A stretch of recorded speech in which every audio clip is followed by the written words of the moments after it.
Alright, so I got one of these CT200U Coleman mini bikes from Walmart a couple of weeks ago, and I was getting ready to install one of these TAV2 torque converters to be placed on this engine, and I ran into a little trouble. What I found out is some of these CT200Us, they come with a 5/8 output shaft instead of a 3/4 inch shaft. So today on this video, what I want to do is show how to replace the crankshaft with one with a 3/4 inch output shaft. What I did is I went on eBay, and essentially, since the Hisun engine is a GX200 Honda engine clone, I pretty much just looked up a GX200 clone crankshaft on eBay, and I'm going to hope this works. Obviously, if you're seeing this video, it does work, because otherwise I wouldn't even post it if it didn't. What I've seen on the pictures, make sure you get a Q-top. Q-top means that it actually has a straight shaft, 1/4 inch with a key. They make about 2 different other types of output shafts. They have tapered ones, and actually I think there's 2 types of tapered ones. But in your pictures, make sure you have a gear in the back and a gear in the front. The front gear is for the camshaft, the rear is for the governor. If you see some that say race type, they don't have the governor gear, because you know, everybody's doing racing, they're going to take the governor out anyway, so you won't see one of those. But anyway, it was about $25 shipped, so a little bit cheaper than what other people are doing with the Predator engine and swapping out the Predator engine. I'm not going to show how to get it off the bike itself, because that's pretty easy. Pretty much all you have to do is just loosen the 4 mounting bolts here, and then on the jack shaft bracket there's a bolt right here you loosen, and then essentially you have, here's the ignition switch connectors. You got just a simple pull out style terminal, you'll see on a black wire, and then you have a green ground eyelet, and also the throttle cable on the engine. Here's that black connection where you just pull apart, and then that eyelet was connected to here right under the fuel tank bracket, support bracket. The throttle is pretty easy itself as well. You just loosen up this screw right here, which is the bracket that actually holds the sheathing of the throttle cable, and then you'll see this right here, there's a hole in this little nut, and that's where the throttle cable, the end of it, is tightened to it. What you do is you put a 10mm wrench around that nut, and then you take a Phillips screwdriver and loosen it, and it'll pull right out. So pretty much that gets you to this position after, of course, you've taken off the chain. And pretty much I'm going to go through the whole process from here. I'm trying to do this video as if you were somewhat mechanically inclined. I know a lot of guys, they do a lot of work outside the engine. They're not really comfortable with doing work inside the engine. It's not bad if you take your time and do things the right way. I'm actually going to go through and use plastic gauge to make sure that the bearing clearances are correct for this. I know a lot of times people just take the crankshaft, slap it in there. This is one simple step to make sure you don't have a premature failure. If the clearances aren't right, you're eventually going to start hearing some rod knocking, and also you're going to get a lot of wear if it's too tight. But anyway, let's go on now to the tear down, and while I'm at it, I'll show you how to check which size shaft you have, and we'll go from there. Okay, so the first thing we're going to do is I'm going to take off this chain. And when I found out the best way to do, well, there's actually a couple of different ways. You can take a flathead screwdriver and bang the open end, it'll knock it off. You can also take needle nose pliers, and the open end is on this side. Take the pliers here and grab the little bit of edge. This down here. All right, let me do this flathead way. That's a little bit easier. Hold on a second.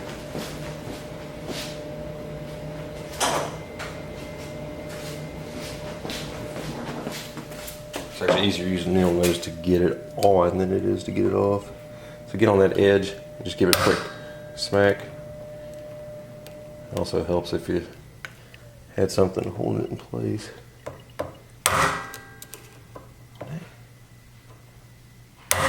There you go, it popped off. That piece up so I don't lose it.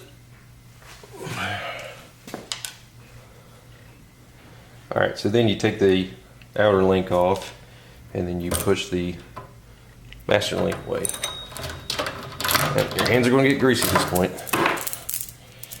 I'll put that to the side. Now what you do is grab a 10mm wrench, or at least that's what the bolt is on this. This is a 5/8 one. You may actually have a bigger size if you have a 3/4 inch. Anyway, what they say is on the Coleman videos, take it, make sure you're going counterclockwise, and bump it with a hammer until it gets loose. There. So what you're doing is you're actually fighting the engine trying to rotate, and so you actually need shock to get it to come loose. Otherwise, you're just going to be rotating the whole engine assembly. So we take this bolt out, and then now you have the clutch, and this is really easy. Just slide it right out like this. Okay. So now, let's say you don't know what size engine you have. If you grab calipers or even really a tape measure, you could easily tell the difference. But I'm going to use just some cheap Harbor Freight calipers here. And I'll measure it right there. Oop, we got millimeters. Make sure I got it zeroed out too.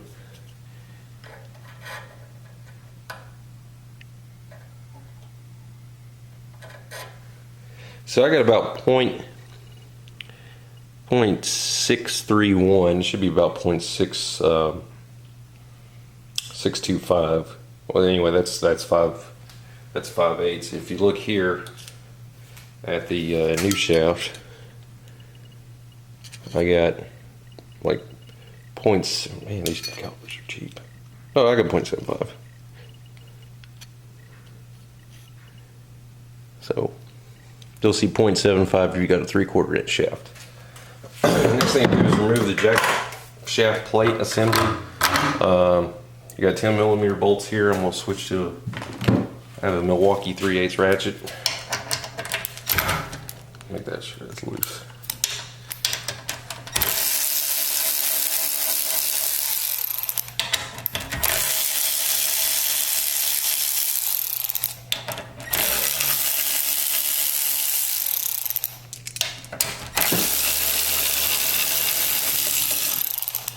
Alright, so that should take away the whole assembly there. Put this out of the way. Take this bolts. Make sure you don't forget your little spacer here and put that away. Now's a good time to drain the oil. I drained it a little bit before, but I still think there's some left over. So I'll go ahead and do that. Let me find myself a can. Put it under. And this is also a whoop, wrong way.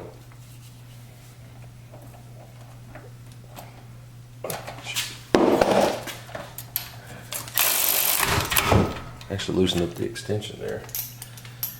Let's see.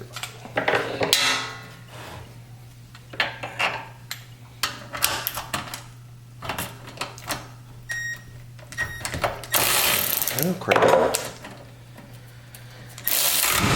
I'll grab some better pliers. Back.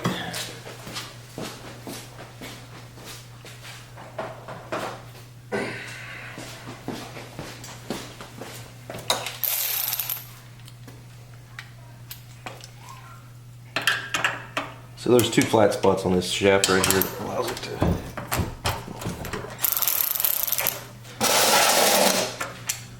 Alright, got that loose. Your drain pan.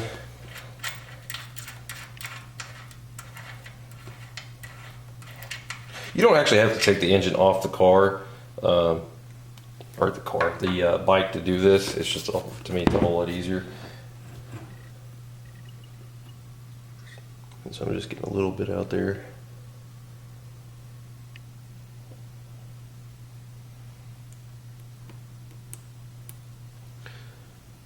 I'll go ahead and let this finish and we'll come back. Alright, I got all the oil drained and I got the engine tilted back. The reason I did this is so if there's any residual oil, it's down here at the bottom back pocket of the crankcase assembly. Also, when I take this off, there's a possibility that the camshaft will come out. If it does, it's potential that the tappets will fall out. But at this angle, if you did it and it was like this, the tappets are angled downward and they're more likely to fall out. But if you do it this way back and on its side, they're more likely to stay in place. Not really that bad if they do fall out. The only problem is if the push rod gets loose as well and you try to shove it back in there, it may not connect to the rocker arm assembly correctly, and you'll have to take the valve cover off. I've already cracked these loose, so if yours are on there pretty tight compared to what you see on here, don't worry. It's just because I've already done it for making it quicker.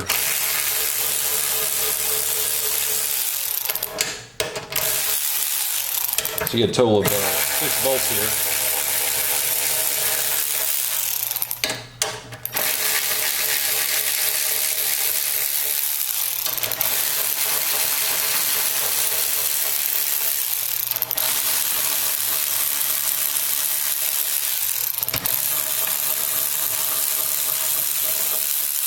Again, these are 10mm heads.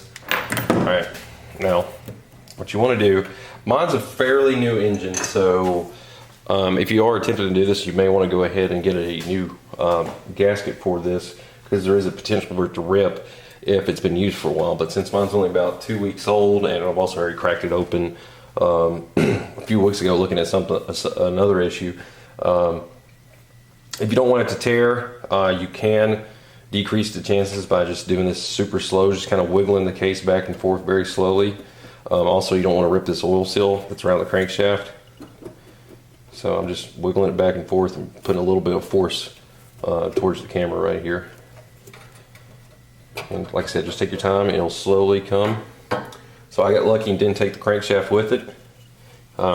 Here you can see the actual crankshaft ball bearing style. It's not a bushing, it's an actual ball bearing, which is kind of nice.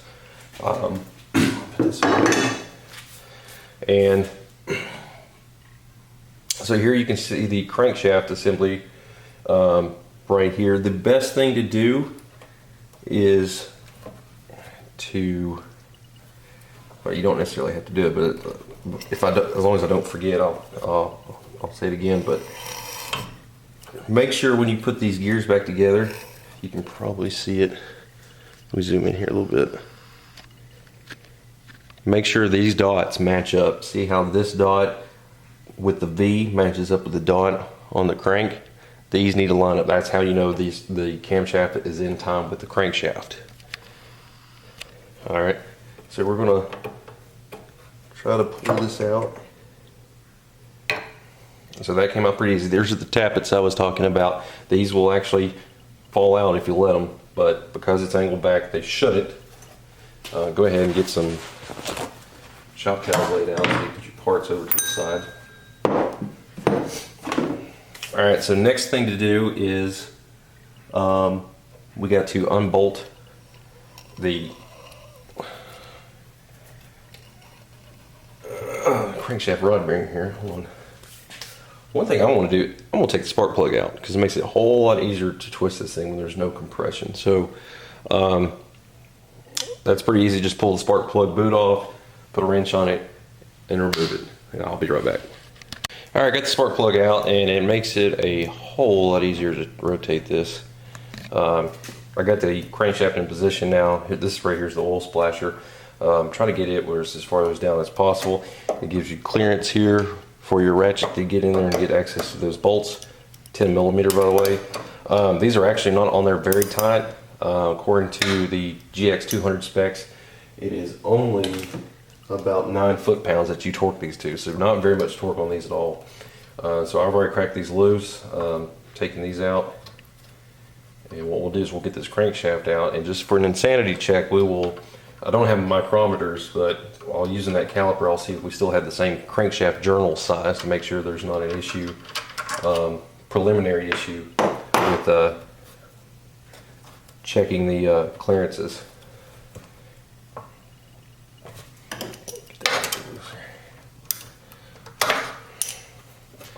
Yeah, it's a little bit of a tight space in here.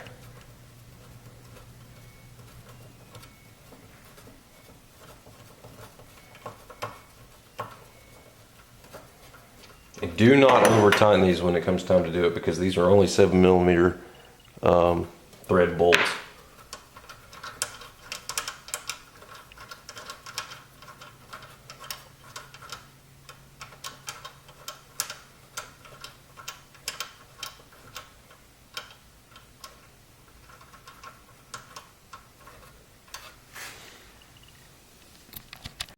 I had to backtrack a little bit here. Totally forgot to do this, but you're going to have to take your flywheel off and your flywheel cover and your pull start.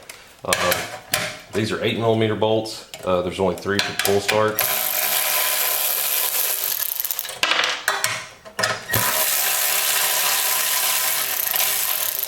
And remember, it doesn't really matter. You could kind of put the pull handle anywhere, but remember, it's on the left side of your Predator engines are usually on this side, but on this high sun engine, talk about the 10 o'clock position. Alright, so we'll put that on side. Oh, have a nice organized area to put everything at, especially if you're not mechanically inclined, you're not used to seeing different bolt sizes everywhere. So that way you can lay it out and be organized and not have to worry about, well, wait a minute, which bolt does this go to, etc. We got one here, one through here. It's kind of hard to get to because the throttle linkage, and it looks like there's actually a 4th one down here. Let me go ahead and get this hard one first. These are all 8mm. So if you can see that where the locations are. These are like a stainless steel chrome finish on it. Well, that one's loose, but I'll get that when the cover pulls out. Tight squeeze.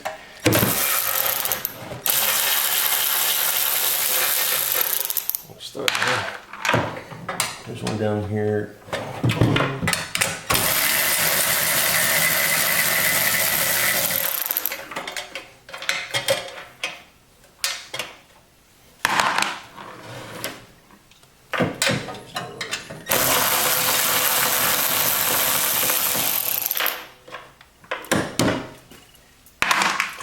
Now watch out, you kind of pivot it, angle it the top towards it, and it should be able to come out smooth like this.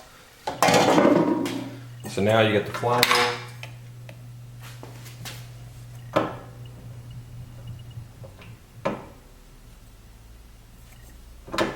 Okay, leave that alone. I'm gonna grab my impact because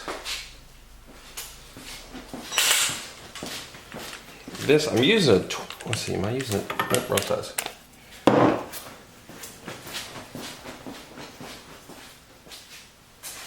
think I'm using a 19 on this. Let's see if 19 works.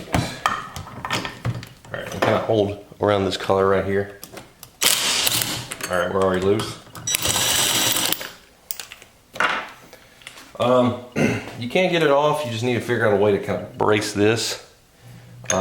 Take this cup off. Take the cooling fan off, put all these together, and what you'll probably notice is it feels like this is seized on there because there's a taper to it, and it pretty much clamps on just like a drill press taper does. So the best way to get this off is grab yourself like a dead blow mallet,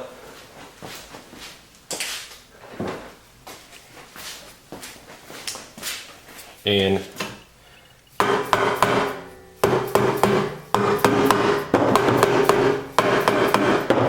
tapping all the different corners.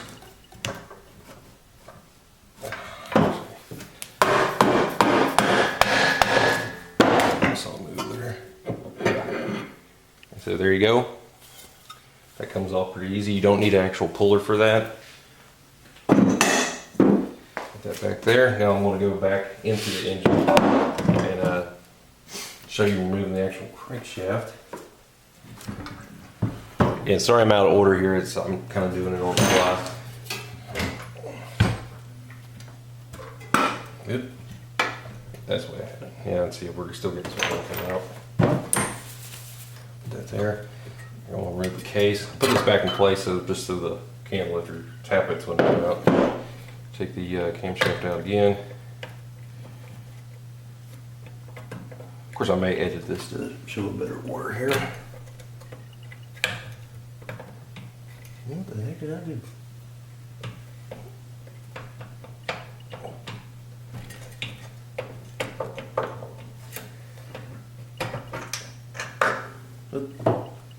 Alright, that's what fell down. Alright, so previously I showed you loosening this up. Here is the crankshaft rod cap. you notice, there's no separate bearings like there is on a car. And here the bearings already, or this rod's already loose. And what we'll do, we should be able to just slowly work this. Let me double check, make sure there's nothing to hang that with me. Pull this out.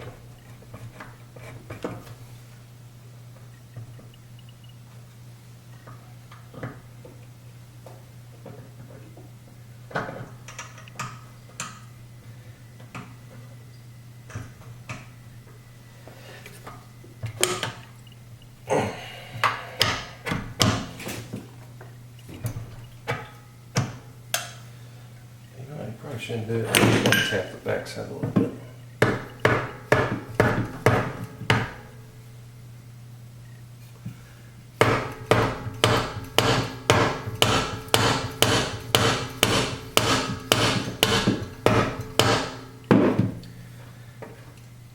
Well, I'll come back to this after we figure it out. Alright, this is kind of like a puzzle here a little bit. You got to kind of push the rod up a little bit into the cylinder wall, or the cylinder sleeve. And what I found out, it's kind of hard to see here, but this way right here, there should be no interference coming almost straight out. Once you do that, you just kind of rock it a little bit, and it slides straight out like this. And now I'm going to compare the two, and hopefully they are pretty much identical.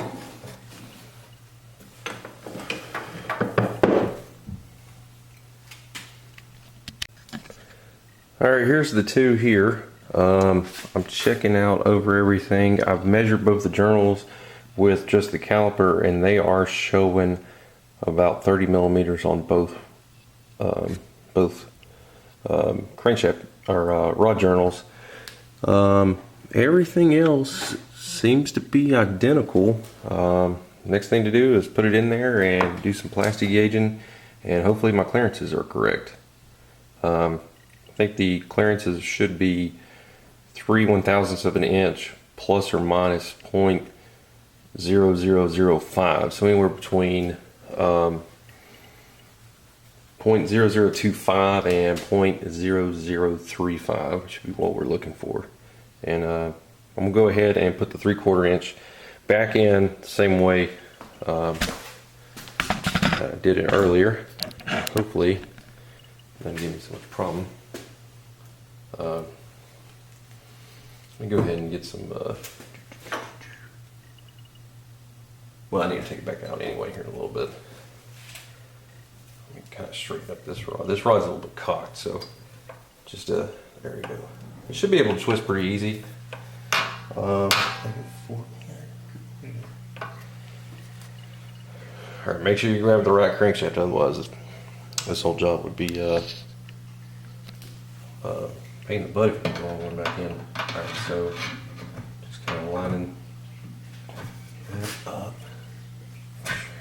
Alright, so it slides in easy. That's a good sign.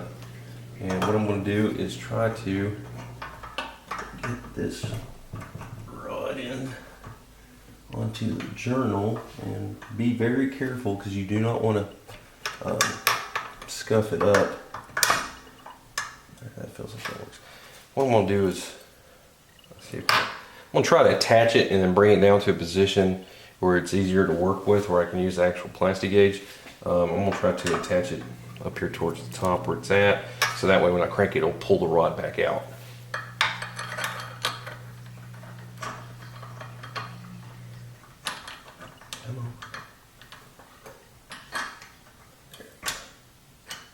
And remember, the oil splasher goes towards the bottom. Whoops, something there.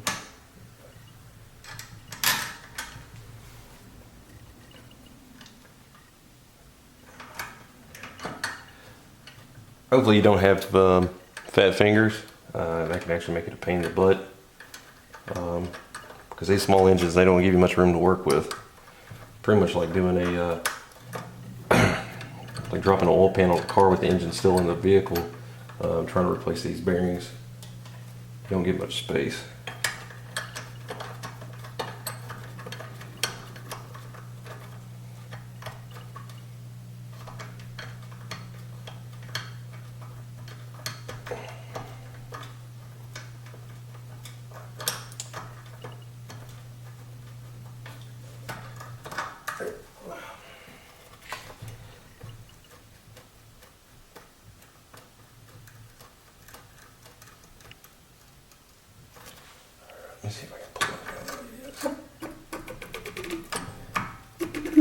Alright, so what I'm going to do is I'm going to try to get it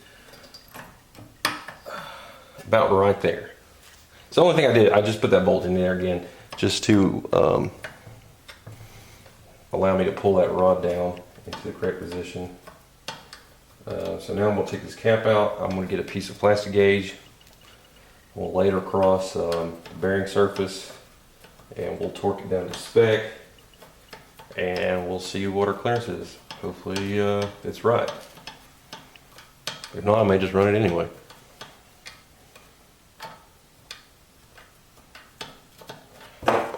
Again, they don't give you much room to work in these things.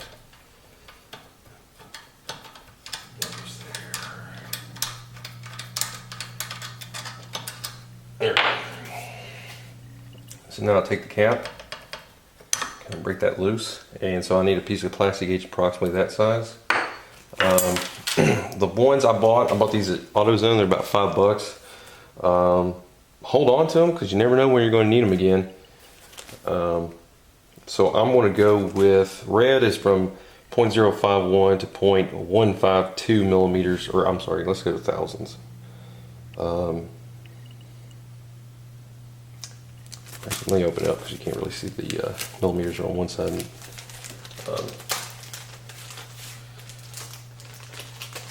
inches are on the other.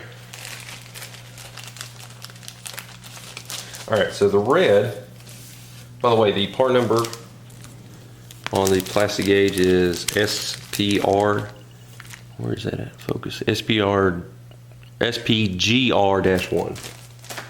Alright, so we got millimeters on one side, we got thousandths of an inch on the other. So because we go from 0.0025 to 0.006, this is approximately where we need to be because we need to go from 0.0025 to 0.0035 is what we need to check. And so I'm going to use the red. And what you do is there's a little thin, let's see if I can cut her here.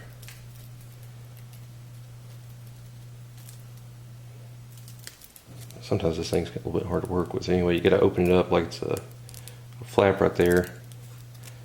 And get this little, let me grab an X-Acto knife here and razor blade and actually cut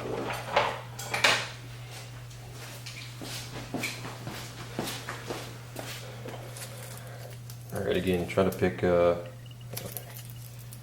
the size of that bearing surface.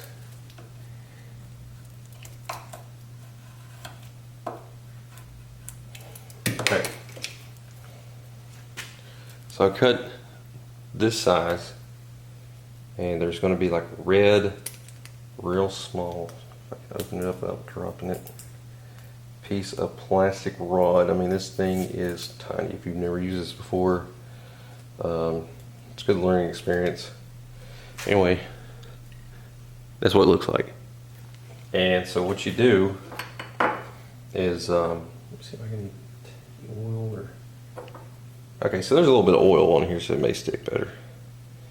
But actually, if I can, I'm going to place it on the crankshaft. What you do is you're going to place it horizontally like that. And I'm going to put that on the actual crankshaft journal. If I can get it to stick. Okay. Oh. Did I just lose it? Oh. Dropped it. Oh. Dropped it again. Let's see if I can get some oil. So I'm going to put just a little bit of oil on, it makes it stick a little bit easier.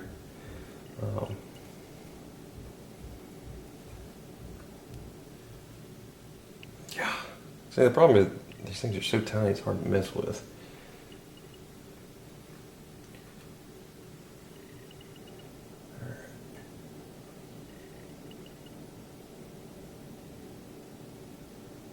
Okay, I got that in place.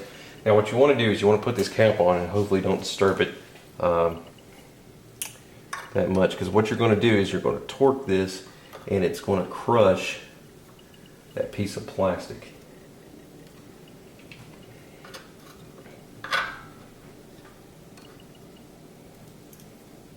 And again, once it's in there, try not to shift that that bearing cap too much.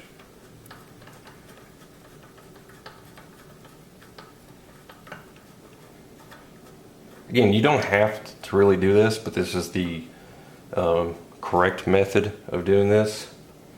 I know if you're doing this on like if you're trying to do like a race engine where you really want tight tolerances or correct tolerances, you really need to do this.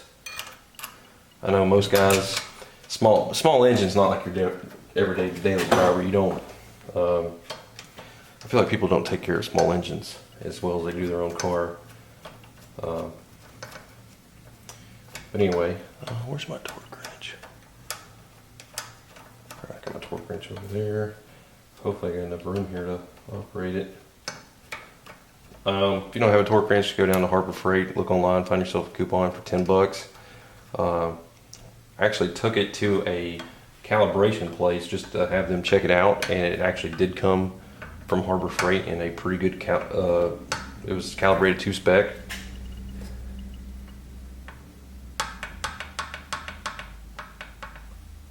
I got some side-to-side play, man. Check that out.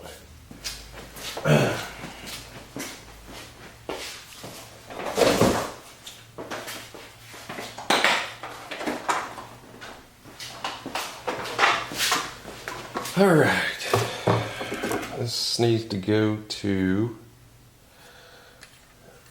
9 foot-pounds. I have a 3/4 inch drive torque wrench. Maybe better to go, let's see, there's 9 right there,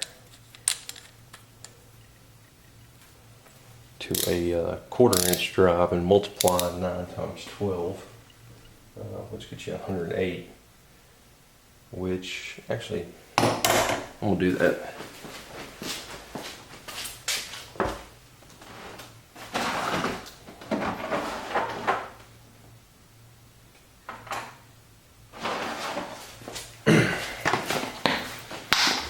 Alright, so I got a 1/4 inch drive and it measures in inch pounds. So what you need to do again is multiply your number by 12, which gives me 108. I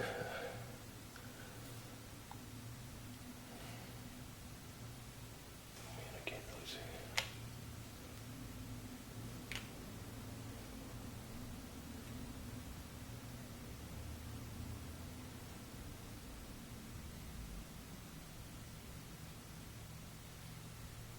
That's 100.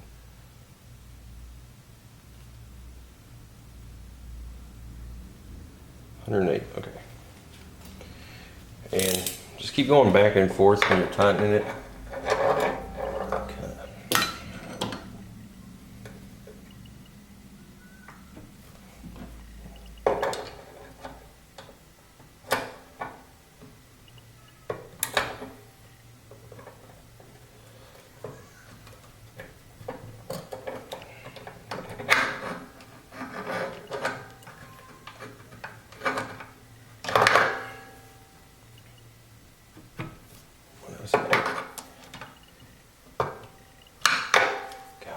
Things are still a little bit loose.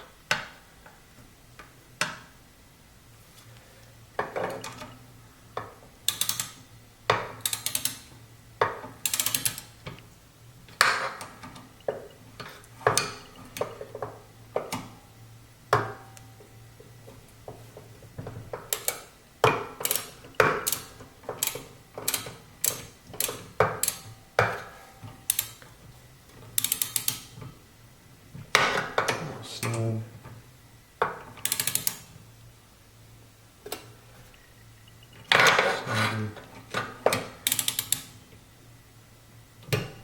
All right, that clicked.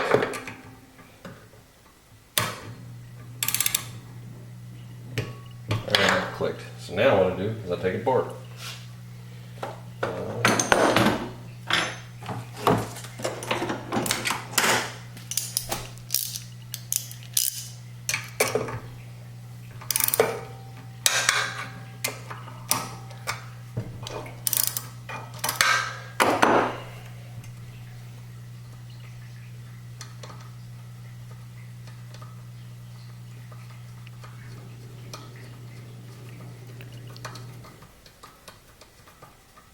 Let me move that camera.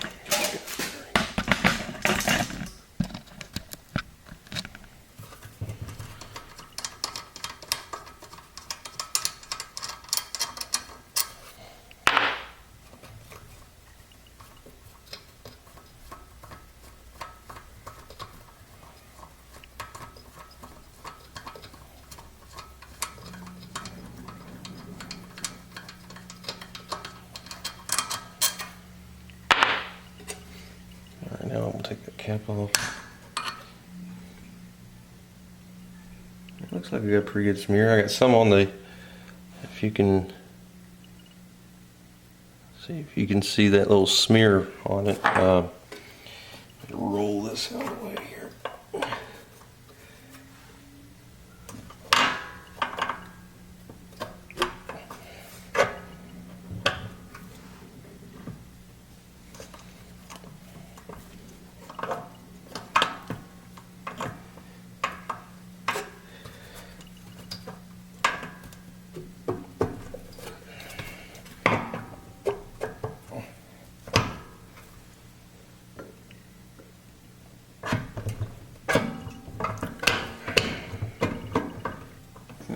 It's in that damn gear.